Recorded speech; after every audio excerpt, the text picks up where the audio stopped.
Hello students, how are you. आज की हिंदी कक्षा में आप सबका स्वागत है। अब सब बच्चे अपनी हिंदी की उत्थान व्याकरण बुक और रफ कॉपी निकाल लीजिए और ध्यानपूर्वक आज का सेशन अटेंड कीजिए। हमारा आज का विषय है पाठ 8 संज्ञा। बच्चों, पिछले सेशन में आपने संज्ञा और उसके भेदों के बारे में जानकारी प्राप्त की। संज्ञा किसे कहते हैं?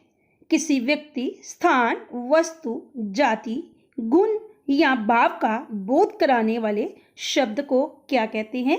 संज्ञा। जैसे राम, कृष्ण, दिल्ली, पुस्तक, सुंदरता आदि। बच्चों, संज्ञा के कितने भेद होते हैं? 3। व्यक्तिवाचक संज्ञा, जातिवाचक संज्ञा और भाववाचक संज्ञा। बच्चों, व्यक्तिवाचक संज्ञा किसे कहते हैं? जो शब्द किसी विशेष व्यक्ति, स्थान आदि का बोध कराए उसे हम व्यक्तिवाचक संज्ञा कहते हैं। जैसे कृष्ण, दिल्ली, गंगा आदि। बच्चों, जातिवाचक संज्ञा किसे कहते हैं? जो शब्द किसी संपूर्ण जाति का बोध कराए उसे हम जातिवाचक संज्ञा कहते हैं। बच्चों, भाववाचक संज्ञा किसे कहते हैं? जिस संज्ञा शब्द से किसी व्यक्ति या वस्तु के भाव, गुण, दोष, रूप, आकार, दशा आदि का बोध होता है उसे हम भाववाचक संज्ञा कहते हैं। बच्चों, आज के सेशन में हम संज्ञा और उसके भेदों से संबंधित अभ्यास कार्य करेंगे। बच्चों, अब हम बढ़ते हैं अभ्यास कार्य की ओर। बच्चों, इन प्रश्नों को मैं रीड करूंगी और इनके आंसर मैंने पाठ के अध्ययन के दौरान आपके साथ डिस्कस कर दिए थे। पहला प्रश्न है, संज्ञा की परिभाषा दीजिए। नंबर 2, संज्ञा के कितने भेद हैं? भेदों के नाम बताइए। और तीसरा प्रश्न है, व्यक्तिवाचक और जातिवाचक संज्ञा में अंतर बताइए। अब हम बढ़ते हैं नेक्स्ट एक्सरसाइज की ओर। एक्सरसाइज नंबर 1, निम्नलिखित जातिवाचक संज्ञा शब्दों से भाववाचक संज्ञा बनाइए। बच्चों, आपकी सुविधा के लिए एक जातिवाचक संज्ञा शब्द को मैं भाववाचक संज्ञा शब्द में बदलना बताऊंगी। बाकी के शब्दों को मैं रीड करूंगी और इसे आपने खुद हल करना है। हमारा फर्स्ट वर्ड है चोर, तो चोर से भाववाचक संज्ञा बनेगी चोरी, चोरी, चोरी। नेक्स्ट वर्ड है राष्ट्र, पुरुष, दास, पशु। अब बढ़ते हैं दूसरी लाइन की ओर। भाई, दुष्ट, नारी, गुरु, पर्वत। बच्चों, अब हम बढ़ते हैं एक्सरसाइज नंबर 2 की ओर। कोष्ठक में दिए गए उचित संज्ञा शब्दों से रिक्त स्थानों की पूर्ति कीजिए। बच्चों, यहाँ कुछ वाक्य दिए गए हैं और वाक्य के आगे कोष्ठक में कुछ शब्द दिए गए हैं। आपने उचित संज्ञा शब्द रिक्त स्थान में भरना है।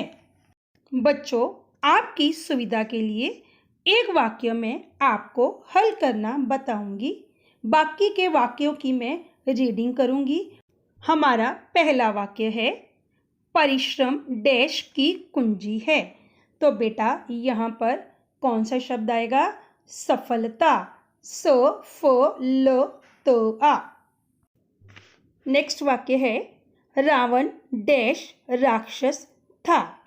नेक्स्ट, देश की राजधानी चंडीगढ़ है। नेक्स्ट, मोहन बहुत डैश है। नेक्स्ट, मुझे देखते ही शेरू डैश आ गया। और लास्ट वाक्य है, खेतों की डैश देखते ही बनती है। बच्चों, अब हम बढ़ते हैं नेक्स्ट एक्सरसाइज की ओर। Exercise number 3। निम्नलिखित शब्दों का प्रयोग अपने वाक्यों में कीजिए। बच्चों, आपकी सुविधा के लिए एक वाक्य मैं बुक पर लिखना बताऊंगी, बाकी के शब्दों की मैं रीडिंग करूंगी। हमारा पहला शब्द है यमुना, तो इसका वाक्य बनेगा दिल्ली यमुना नदी के किनारे बसी है। बच्चों, आपने मेरे वाला वाक्य ना बनाकर अपना वाक्य बनाना है, अपनी शब्दावली का प्रयोग करना है। हमारा दूसरा शब्द है प्यासा, नंबर 3 युवक, नंबर 4 मित्र और लास्ट शब्द है लंबाई। बच्चों, अब हम बढ़ते हैं एक्सरसाइज नंबर 4 की ओर। निम्नलिखित शब्दों में से व्यक्तिवाचक, जातिवाचक, भाववाचक संज्ञा अलग अलग करके लिखिए। सड़क, अमृतसर, हंसी, लाल किला, कुत्ता, प्रणब मुखर्जी, ताजमहल, पहाड़, नारी, नदी, मजदूर, नारित्व।